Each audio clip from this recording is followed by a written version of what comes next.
Today in this video I show you how to change keyboard size on Android device.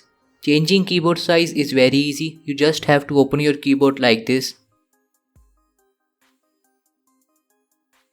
Now you have to click on this icon. Apart from this, if you see 3 dots and 3 lines on your device, then you have to click on them. Now you have resize option here, you just have to click on it. And now you can change keyboard size like this. After changing your keyboard size, you have to click on this. Now as you can see, keyboard size is changed. If you want, you can also try floating keyboard, in which you can take your keyboard anywhere, like this. And you can also change your keyboard size, like this. And if you want to disable floating keyboard, then click on this. And disable your floating keyboard like this.